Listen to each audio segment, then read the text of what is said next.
Nice solid plastic case. Take a look at what we got in it.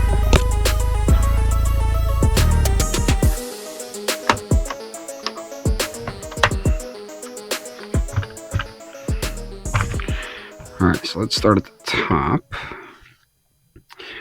You got your 2 extra back straps.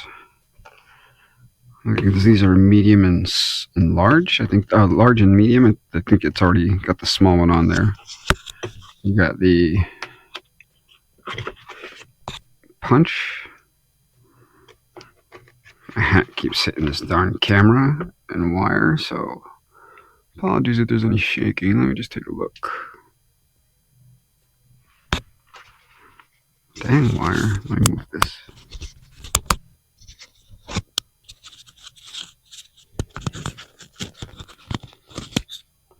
Alright, so that should be better. Punch, cleaning brush, cleaning rod, and of course Canik's little toolkit. Well, looks like a little miniature toy gun model. Just take the hat off so I don't bump into it. But this is actually, if you slide this off, a toolkit. You can put a bit in there, your Torx bit in there that it comes with. It'll be in here. Oh, give me 1 second.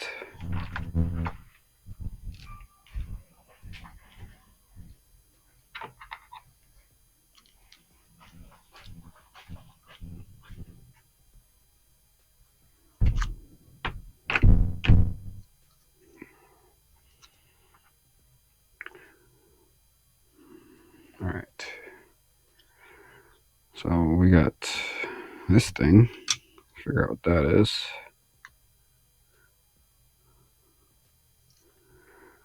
Come on. What do we got? Oh, extra fiber optic things for the tubes for the sight. What else is in here? Is this everything? We got... Oh, these look like the magazine release buttons, a small and a medium. Some extra locking washers. Oh, there's more down there. You can see it in the light. There you go. Is that it? Let's see. Yep, looks like that's it.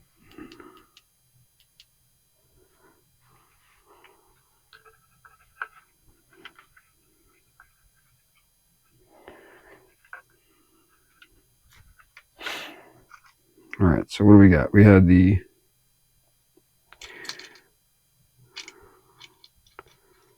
I heard about this. I'm pretty sure I know what this is, but I'll wait to show you guys a little later. There's that thing. There's the, I think this is a 10 Torx bit. Yep, T10. Some extra screws, extra locking washers, and extra magazine release. I guess if you want different heights and sizes. We'll leave those in there for now. Along with, we'll go ahead and put this away. There you go. Alright, then we have got some paperwork. So look at this, everything that comes in the toolkit. Depending on the weapon, you'll get different things. Assembly and disassembly of your magazine base plate, of your weapon. Oh, okay. That's typical of a Canik. I'll go over that in a little later. Something I do want to check. I don't usually go through. I mean, a lot of people don't read their manual. It's always a good idea to just run through it. But there is one thing I always double check in every manual. And I'll see if I can find it.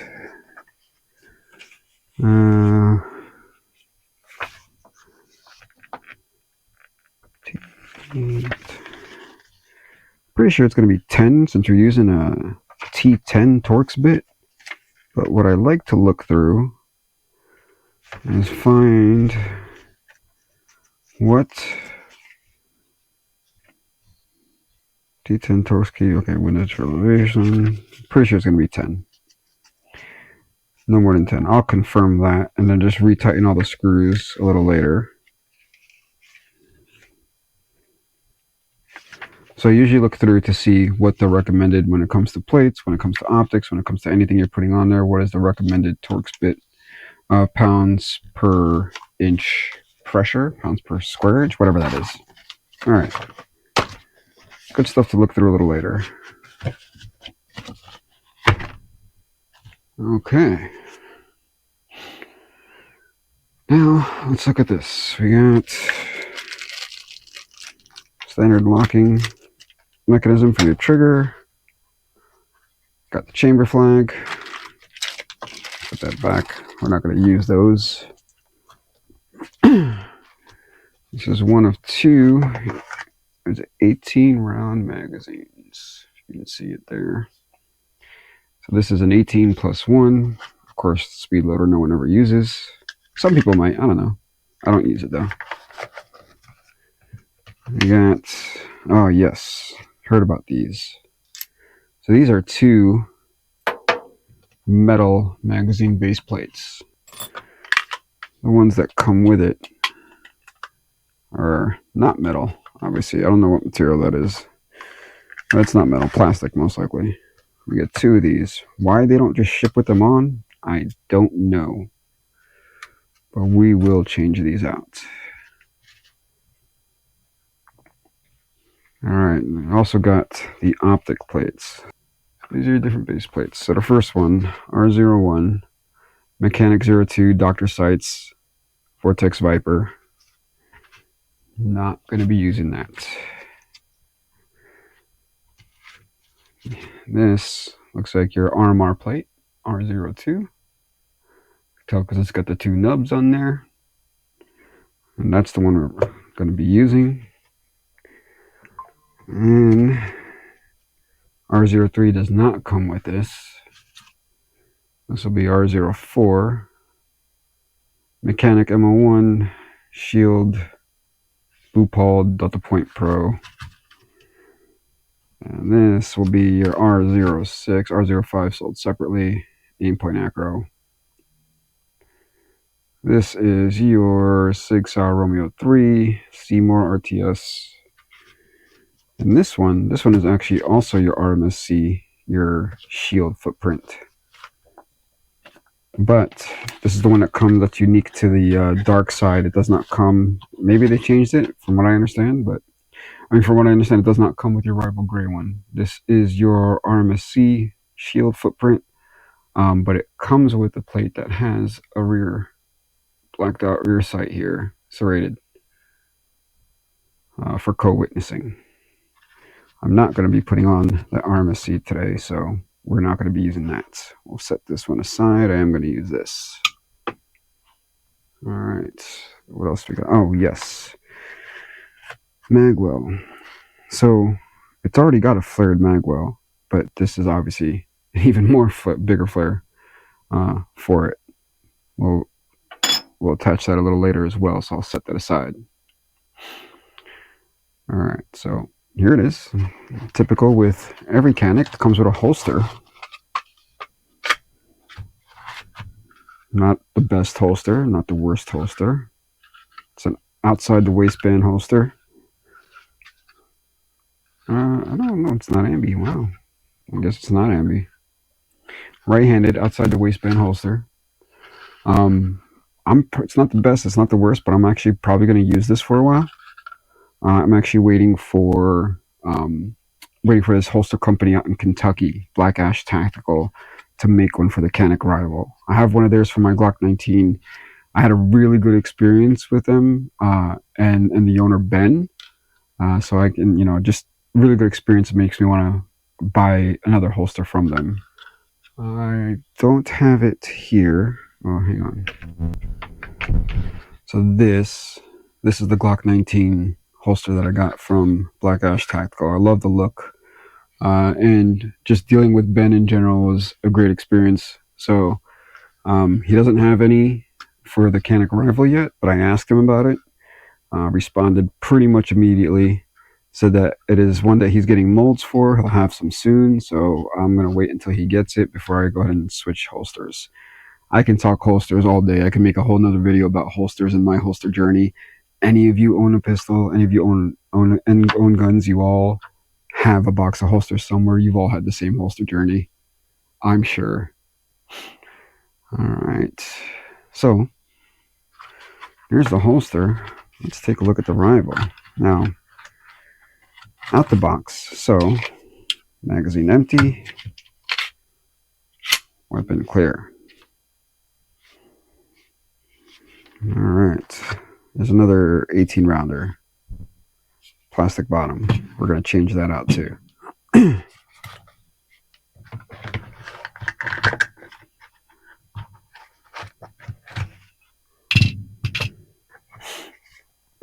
All right, so do I need anything else out of here? I'm going to go ahead and pull the stuff out that we're going to use.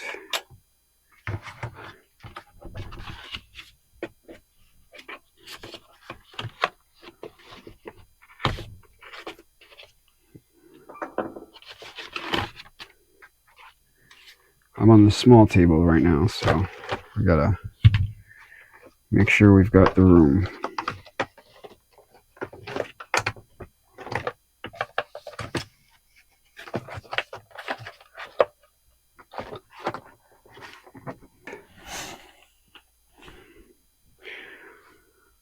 Alright, so Canik SFX Rival Darkside, not the gray and gold one. So this is full size, striker fired polymer handgun. Alright, let's take a look. We'll go all around and look at the different features here. So first thing, we got the 5-inch. It is a fluted barrel. We'll take a look when I break this down. It's got a fiber optic front sight right there. And it's got a fully adjustable rear sight. So you take a T10 torque wrench and there's your adjustments. So T10 torque wrench to turn to adjust elevation, T10 torque wrench here to adjust the windage. Alright, and just taking a look at the slide, you can see a lot of little ports, a lot of slide lightning cuts here. Make it a little lighter. The slide serrations are actually pretty aggressive. Not in a bad way, just like nice and deep in the front here. I like that. In the back, it's not as aggressive. Again, we're going to be removing that plate anyway. All right. Even the barrel's got serrations on there to match the look of the slide serrations. That's pretty cool. And then, moving on, of course, you got your striker status indicator, typical of all Caniks. There's a couple other guns that have it, but it's right here in the back. See if your striker's primed or not, or if it's not primed. There you go.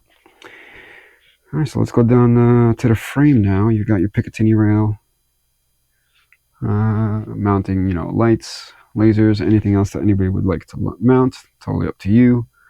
My preference is not. I've considered it. Potentially may change my mind, but for right now, I don't mount anything on my pick rails.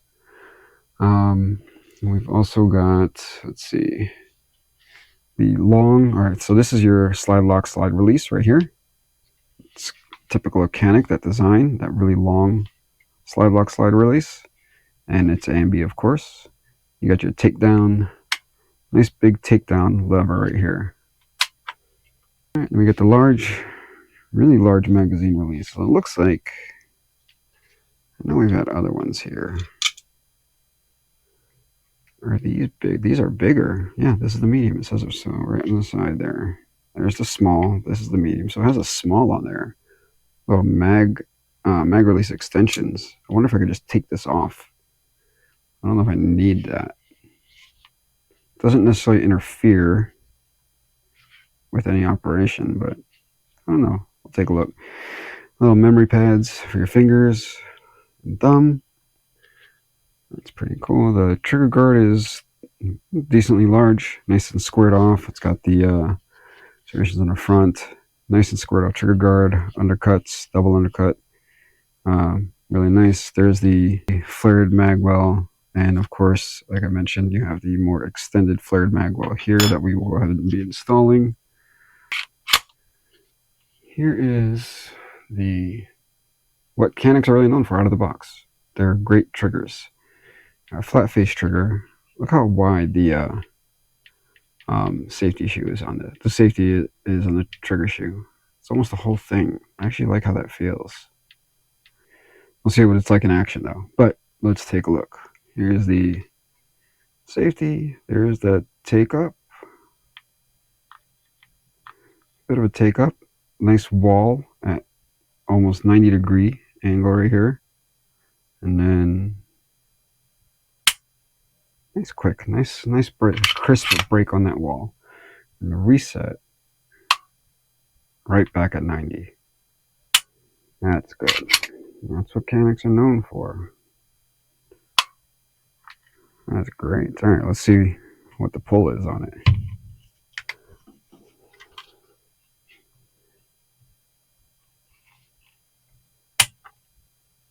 .66. I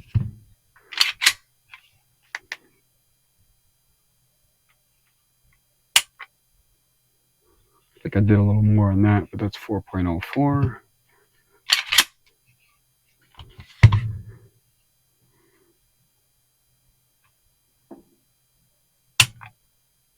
.88.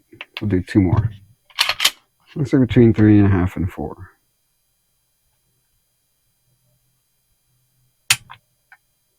.74.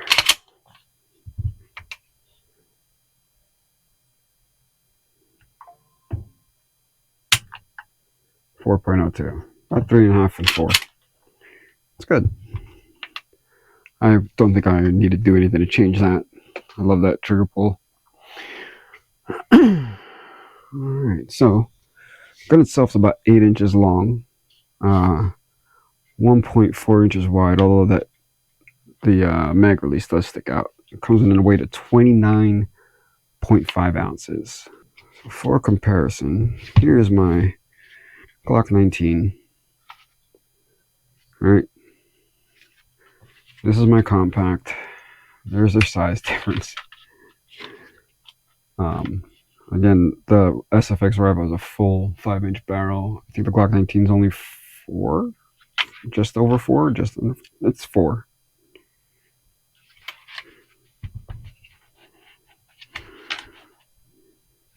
So yeah, this is definitely a big boy, which I'm okay with. That's what I wanted. All right, let's take a look.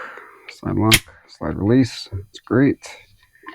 Okay, so there it is. There is the Canik SFX Rival Darkside. So now we're gonna go ahead and look at some modifications we're gonna do with the stuff that it came with. All right. First one is, let's take this thing down. So, pull it back, take down, pin down, pull the trigger. What's unique? Well, it's not unique to Caniks, but what I've experienced with Caniks, it's not like the Glock. You would just slide it all the way forward. It's not like my Shield carry comp. You just slide it all the way forward, right? You slide it up a little bit and then pull up. It will not slide all the way back from the front. You have to go down, back in, and when you pull it out, up. Let's take a closer look at that fluted barrel. There it is.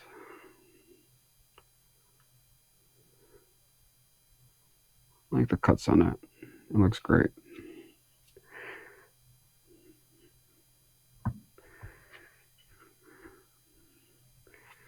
Alright. And there's as far as you would typically break it down. So we're going to do a couple different things. First thing we're going to do is, let's install the Magwell, which is, which will be this screw here.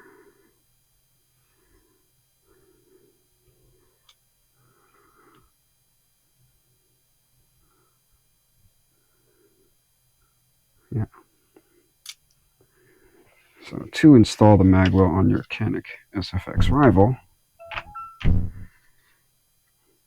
go ahead, there's the hole for the screw, slide it on. So that makes a bigger difference. Just another bigger lip for you to slam that mag home.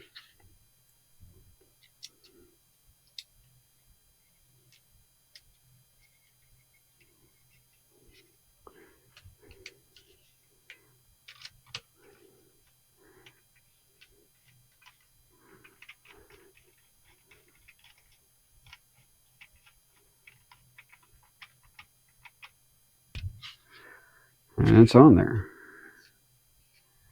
And then let's take a look at your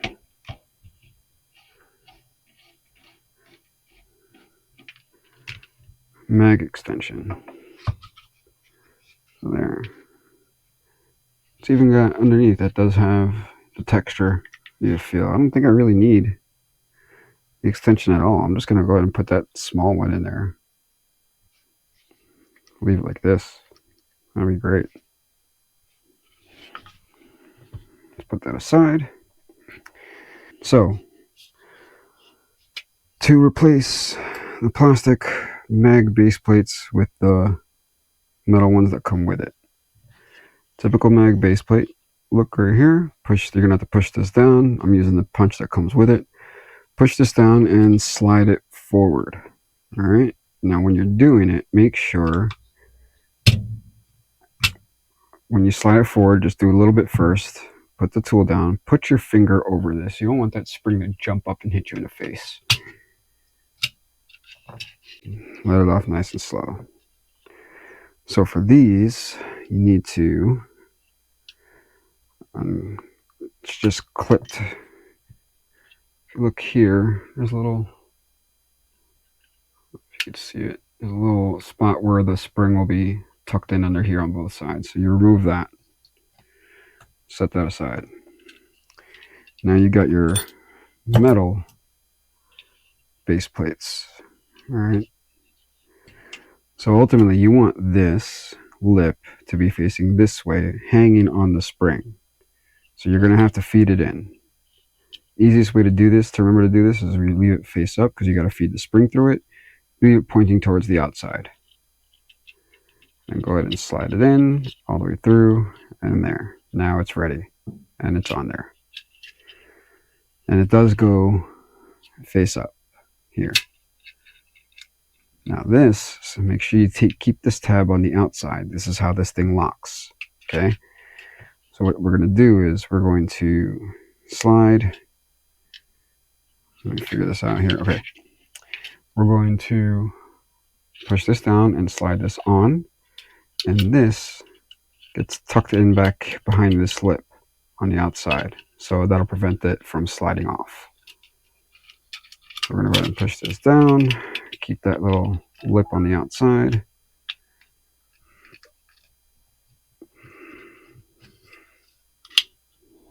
Now push it and make sure it's tucked in there. Now it's not coming off. There you go. We can go ahead and do the other one.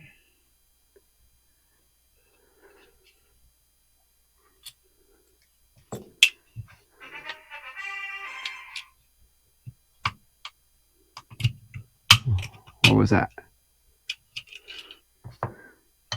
Football season, baby. It's coming up.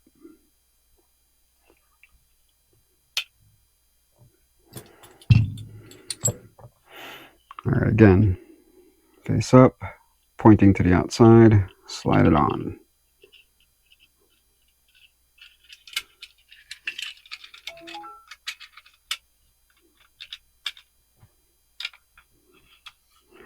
When you put it in, just push this down to make sure it tucks in behind, like that. And you're good to go. Magazines are done. Magwell's done. This is done. Let's work on the plate. So the thing with the optic plate here is the rear sight gets removed with it. So I can probably take this to the range. It's adjustable. I can go ahead and zero this, But what's the point if it's not even going to be on, right? And I'm just upping the torque on this for removing the screws.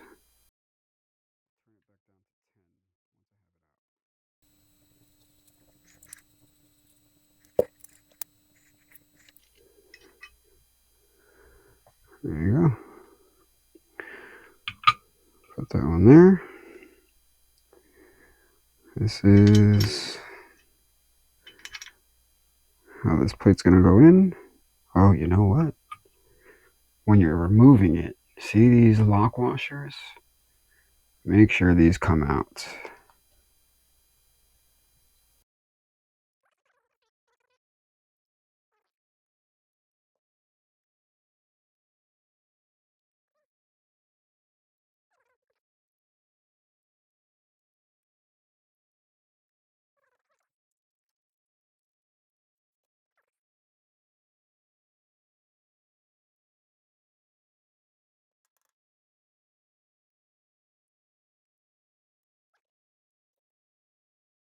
There we go.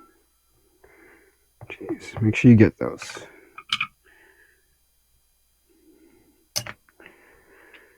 Alright, so we'll go ahead and put the lock washers in.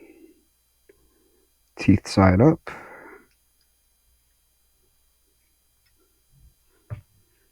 Set your torque wrench down to 10.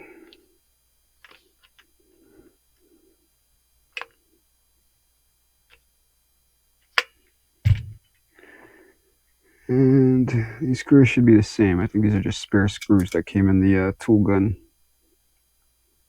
Yep.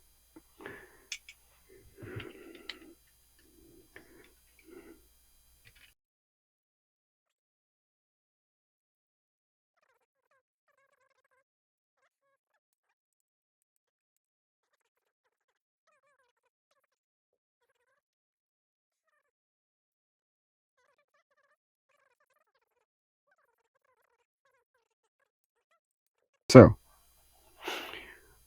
what are we putting on here? I have got the Holosun 507 comp. We're going to go ahead and put that on here. These are screws to use for it. Here's the nubs for the footprint. It's the RMR footprint. Go ahead and take these to, we'll also take these to 10.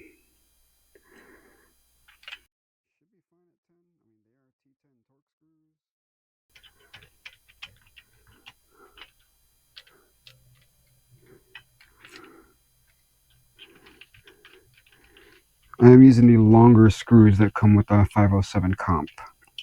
The ones that are like the main ones that come with the box, then there's extras for different sizes. For this, the slide here, the mounting plate's so thick, and the side itself is so thick, I'm actually using the longer screws. That was just after some research. It's not like I've done this already with this gun. Just did a lot of research and just looked into. Make sure you do that. Make sure you use the right screws. You don't want to strip it. You don't want to fuck anything up. You end up having to send a slider, and you send something to get fixed, or go see a gunsmith and pay for something to get fixed because you just didn't pay attention. So do your research.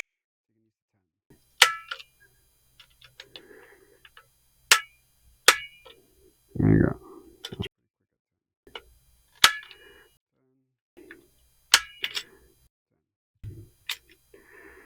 All right, I'm happy with that. We'll go ahead and make sure we put these back in the case. Oh yes, this thing. So on these optic plates, actually let me put it back together first. Got the fluted barrel. We are going to oil, obviously, and clean this. It looks like it's been oiled already, but we are going to oil and obviously clean it before I take it shooting. But for this purpose of this video, I just want to to disassemble and put it together and get it ready. Oh, see? Almost fucked it up. Almost slid it from here. It'll start to, but it'll get stuck on you. Again, Caniks come down right here from the top. See the notch right here lines up with this. Come down from there, and then pull it back. Functions check. Good to go. Alright, so see this plate for your optic? I was wondering what these screws were. They give you a freaking charging handle. I don't know that I'd ever use this. I don't know that it would work well with any holsters, but that's what this is. Charging handle. I am gonna put this away though. I'm not gonna use it. I don't think I would ever use it. I don't know. So, purposes of this gun.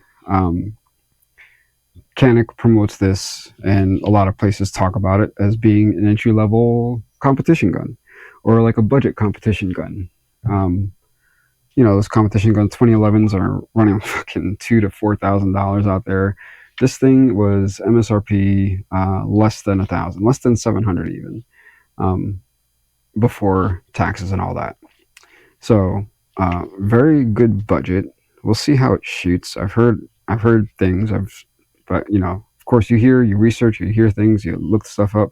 You want to experience it yourself. I have fired a Canik Rival, but the one I fired was the Canik Rival S, the steel frame.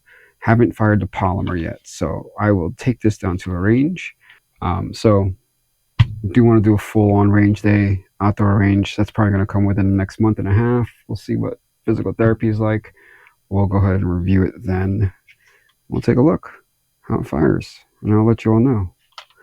I hope you guys have enjoyed. Again, beautiful Canik Rival.